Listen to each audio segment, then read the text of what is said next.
Hey resellers, welcome back to Lava City Threads. I'm Alveraz. Let's go over some numbers for last week and then we'll get into what sold. We sold a lot of good stuff, so stick around. Oh, I got a real fun one coming up near the end about a pair of shoes that I think I got sniped. And I could have sold them for a heck of a lot more than I did, but stay tuned for that. Let's jump in. So we listed about 140 last week. I'm trying to do 30 a week, list 30 a day. So we're a little bit off right there. Units sold 54. Total revenue was about 1,800, it looks like. Profit was about 1,250. By the end of the year, I want to be at $2,000 a week. So we're still climbing. We're headed in the right direction. However, this is a little bit down from last week. I think we had 14,000 profit last week. But we did sell a few more units. The profit is down per item, is down to $23 profit per item. My floor is 15, so I'm still above the floor, but right now we're all dealing with it. Summer slowdown, it's happening. It's probably going to get a little bit worse before it gets better, especially as we head into July 4th. So I'm prepared for it though. I'm listing quite a few items every day and I seem to be doing okay so far and well on the way to $2,000 a week profit by the end of the year. So that's the goal. I don't know if you guys are noticing it, but I mean, I was probably like 50% eBay sales for the last few years. And recently that's been starting to shift. That seems to be dropping a little bit as my other stores seem to be picking up. So I don't know if that's necessarily the Poshmark is doing things a little bit better with clothing or if eBay's heading in a downward trend. If you haven't seen it yet, I posted a video last week about some issues I had with eBay customer service and the nightmare that ensued. At the end of this video, you'll see a link to it. Be sure to check it out if you haven't already. And if you're unfamiliar with dealing with eBay's customer service, it's pretty funny. It gets pretty wild and I get into a big mess. So check that out in the end. But anyway, I go over kind of the antiquated processes of eBay and their kind of archaic back-end system and how nothing's changed since like the 90s, back when we used to send personal checks out to buy items. So anyway, I do go through that a little bit. It's at the end of this video. Click on it, check it out. Okay, let's just go ahead and get into some what solds here. Here's a pair of vintage Levi's 501s. What you want to look for, or you can double check on to just see if something's vintage, especially in Levi's. Or in Levi's, really. I guess this is probably the only brand that does this. But if you check that little button in the back, that top button, it'll have a little code. There's a 553. And then you can head over to this tag here. Look for that. And so there it is right there, 553. And then next to it, you'll see an 0596. So that's it, May of 1996. Therefore, vintage pair. These were 3630s. Sold these in 26 days for $54.97. Next up, we have a pair of BKE Peyton women's boot cuts. I'm pretty selective with BKE now. I don't know how you guys are doing on buckle jeans, BKE.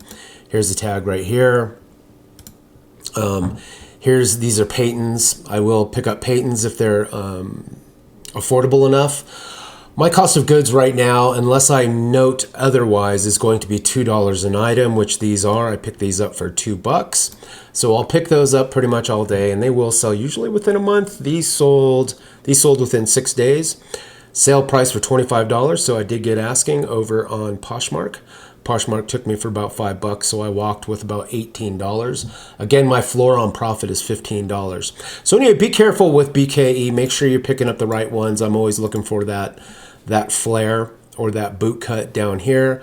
Low rise can get a little sketchy these days, but I don't seem to be having, as long as it's like paired with boot cut or flare, it seems to be okay.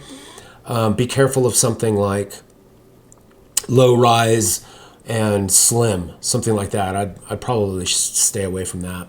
Some people still seem to be doing okay with that. But anyway, BKE, pretty bread and butter stuff. If you can find it at a really, at least under $4 or $5. I wouldn't do much more, pay up more.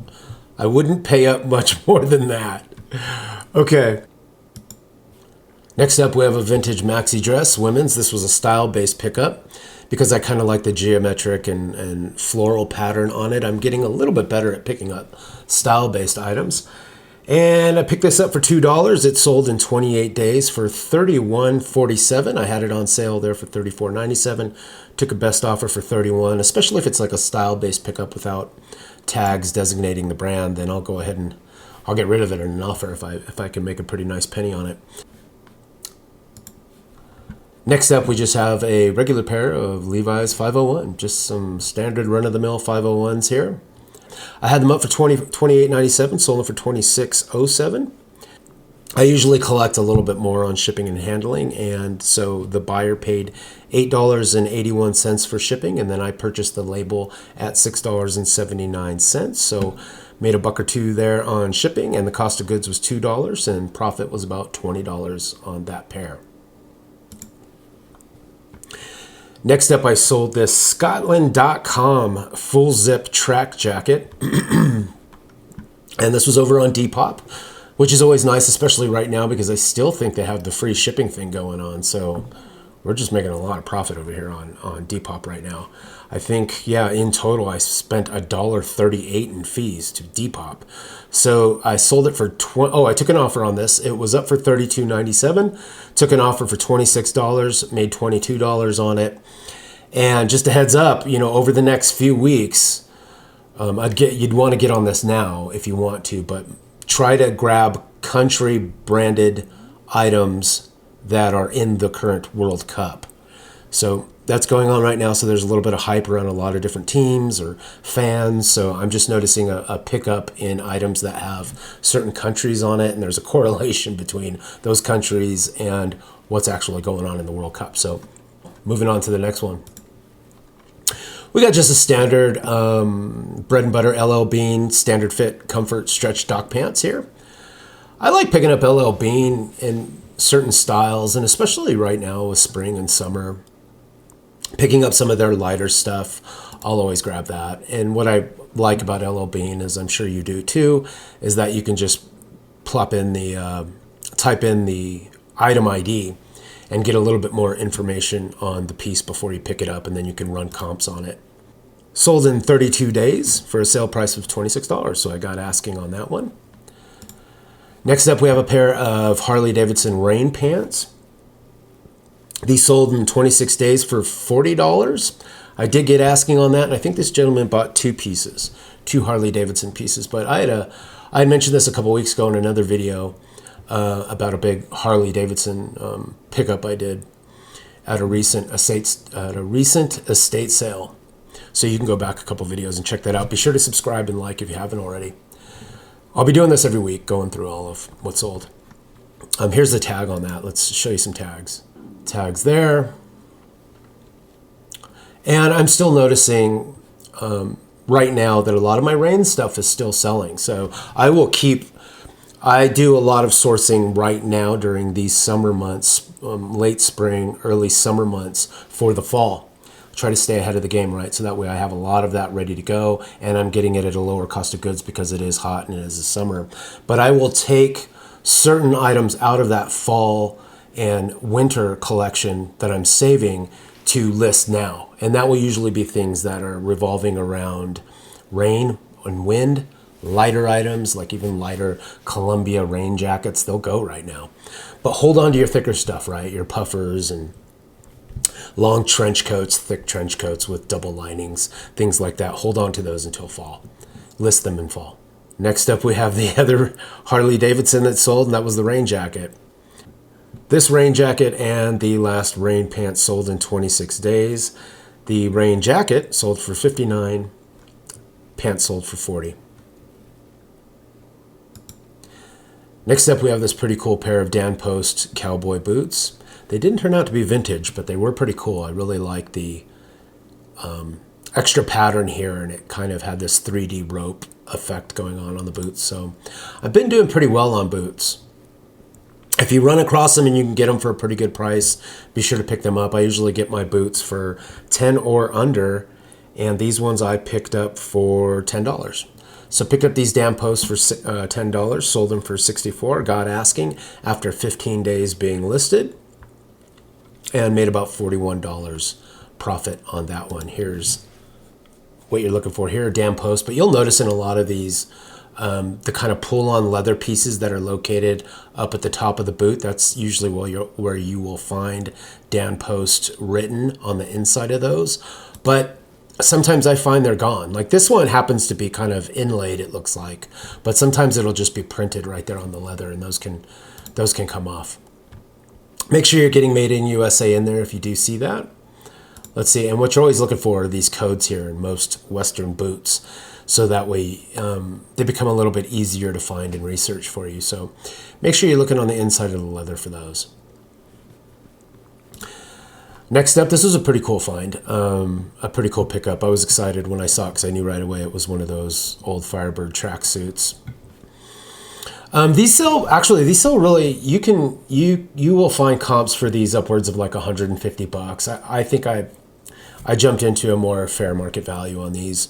Adidas Original Firebird tracksuit, because I only picked this up for $2 at a yard sale too, by the way, so I knew I could move it pretty fast. These are baggy. They have that kind of Y2K thing going on.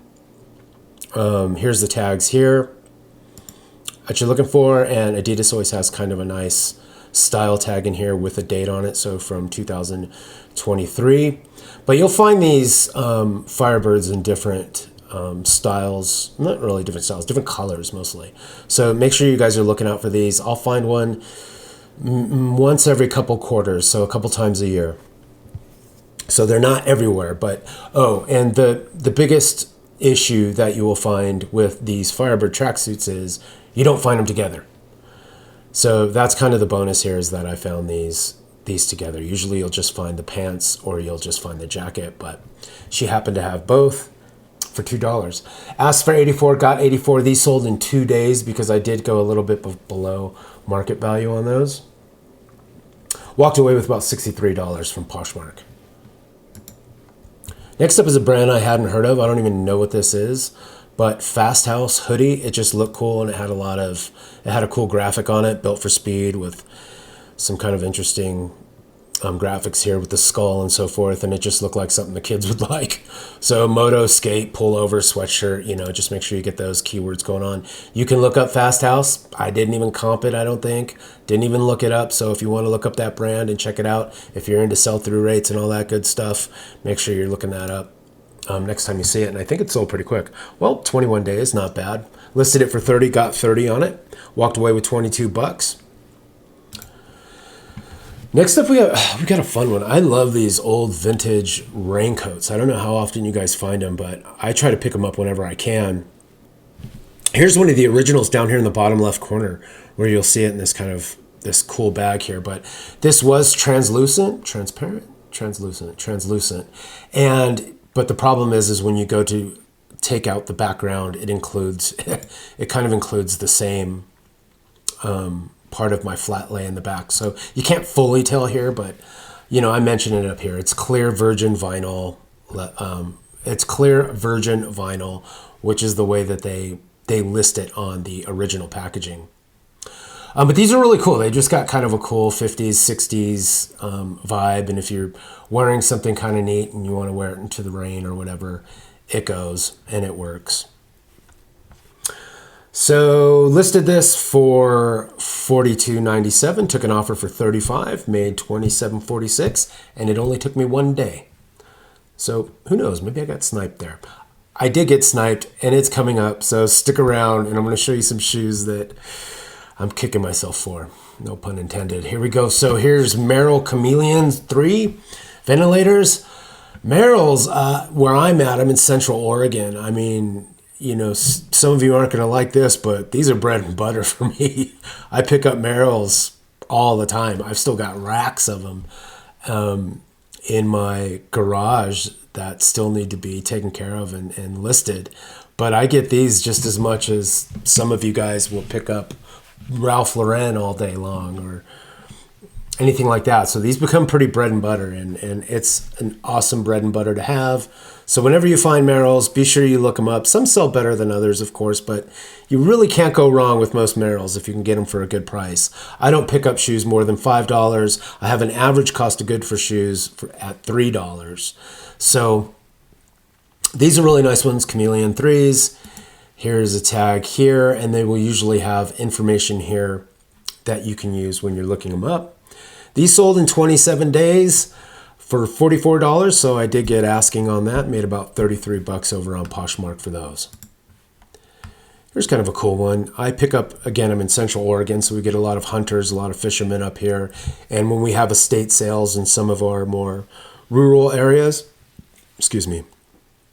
where they will get rid of like a whole ranch on a like 10-acre field, and they'll have these massive like barn sales. And in those barn sales, I can usually find a lot of camo, Harley, Browning, all these kind of shooting and hunting and fishing gear stuff. So I snatch that stuff up all the time. Take a look into vests, especially sportsman vests. I've been selling a lot of them lately, and well, I've been selling them for a few years now, but they just go fast, and they're constantly on the move for me. So, and I guess my point is they're usually passed up in like thrift stores. I don't go to thrift stores really, but if you go to thrift stores, go find that section wherever these are. Sometimes they designate them away from clothing, so make sure you go find out, like, is there a sportsman area? Sometimes they'll put them over near the hard goods where there's like sporting gear and stuff like that. So make sure you're don't leave until you take a look at some of these vests and just look them up. Look them up by the tag. These sold in 17 days. I got $52 for it, listed it at $57.97. I took an offer there. Walked away with about 43 bucks from eBay. Buyer paid $9 in shipping. I paid $7.73 for the label. And next up, we have a vintage Fox Racing motocross jersey. And by the way, I don't know if you've noticed a trend, but I'm not showing any of the sales that were below $20. I have a lot of those. Those are pretty much bread and butter. Again, as long as I make $15 profit, that's my floor. So I do pick up the same things as a lot of you guys do. Some of the more affordable, J. Crews and L.L.Beans and Eddie Bauers, these kinds of pieces that keep your store running, right? That keep the engine running. I'm showing you some of the other pieces that are a little bit more elevated, or at least $20 and over sale. Try to make at least $15 to $25 in profit on each. Some of them are bigger than others, like this one, vintage Fox Racing motocross jersey. So what's interesting about this, I just want to make sure you guys are always double checking on Fox. And this is one of those ones where it doesn't matter the condition. I swear to you, I've gotten these Fox pieces so thrashed. You just have to remember that these come from the motocross world. So the dirtier, I'm not going to say the dirtier the better, but they definitely don't care. And let me show you a couple parts of this here. You can see, it's just stained all over. But I knew right away, I was like, this is going to go, especially if you can get ones that have hits that suggest it's vintage, and then you look them up and you find out, oh yeah, it's a vintage piece. So where else did I also point out? Yeah, I'm always pointing. You'll always see my goofy fingers in these Fox pieces that I list, because I'm constantly pointing out stains and just thrashed parts of it. So, and I listed this one for $43.97, and I took an offer for $39.57. It sold the same day. Fox, vintage, can't go wrong. Again, walked away with about 34 bucks on that one. Next up, we got a really cool, I don't really pick up Towncraft. You guys probably shouldn't either, but if you're looking at old blazers, I will go through the blazers section if I do go to a thrift store. I like to check out the blazers, and I usually hold them for fall. But this one was really cool, and I had a good feeling it was going to move fast. I really like the pattern on this one. It's got that old kind of 70s detective mustache, Beastie Boys sabotage video vibe going for it. So I don't know. I thought it was really cool. Old Towncraft from JCPenney. I usually don't pick up the vintage ones. I'll pick up like, Brooks Brothers or something with like Laurel Piani. Is it Laurel Piani? You know, I'll just pick up certain select ones. We'll get into those. Be sure to subscribe. As we move into fall, you'll be seeing me sell more and more coats and blazers, and I'll show you a lot of the brands that I get into. Just remember that when you are dealing with coats and blazers, I like to get pit to pit. I do like to get the shoulders. I do like to get the arm length, and then get the neck to hem as well. This only sold for 39 bucks. It was around for 23 days, and I did get 39. I did get asking for it, so it was a reasonable price there for a quick flip. And here we are at a potential snipe. This is a vintage 1950s Florsheim pair of dress shoes, and as you'll notice, there's a code here, S1488. I pick up Florsheims periodically. Usually the Imperial line is what you're looking for. And here's their kind of basic design you're looking for. But in the Imperials, it's got more of a crown pattern on it. And what you're looking at is the codes inside here as well. Now, I didn't recognize this code, this S1488. I didn't remember that in old Florsheims. And also, again, as someone who usually just grabs the Imperials, I didn't know much about the super old ones that were like 1950s. And so I just did some quick comps on it, threw up the price of $189, and then I think within minutes I took a sale price. Well, actually, I had checked on it after it gone through. You know how it usually takes a couple minutes for it to register through on eBay, and then you can check it a few minutes later and see if anybody's taken an immediate engagement on it. Well, I checked it a few minutes later, and there was like a ton of views and a ton of action on it on eBay and Poshmark, and I think Depop too. It seemed to have a heavy amount of engagement, but I just didn't pay attention to it, and then I got an offer, and I jumped on it for $170. And then, in all my wisdom, I decided, this might be a good time to research it. Don't research after your sale, research before your sale. And so I looked it up after the sale, and it turns out I could have gotten probably, and sat on it for a while. If I would have sat on it for about a month, I could have gotten upwards of $500 for it. Now, you'll also find some in better condition with different, I think, wingtip styles in the 1950s collection that were upwards of $1,500 a pair. So don't skip on your Florsheims, especially your Imperials, especially your vintage ones like your 1950s. I think there's even a late 1940s pair. I could be wrong. Let me know in the comments if you know anything about your Florsheims. But these things are really heavy. You'll notice the weight on the vintage ones is a little bit different because you get these kind of, here, I'll show you these. Look at these heels here. This whole thing is like super heavy. All that metal that's in there maybe is what weighs it down. But these were in pretty decent condition, pretty nice. And anyway, took $189. Hey, I picked them up for $2. Who's complaining? And I'll see you guys soon. Ciao for now.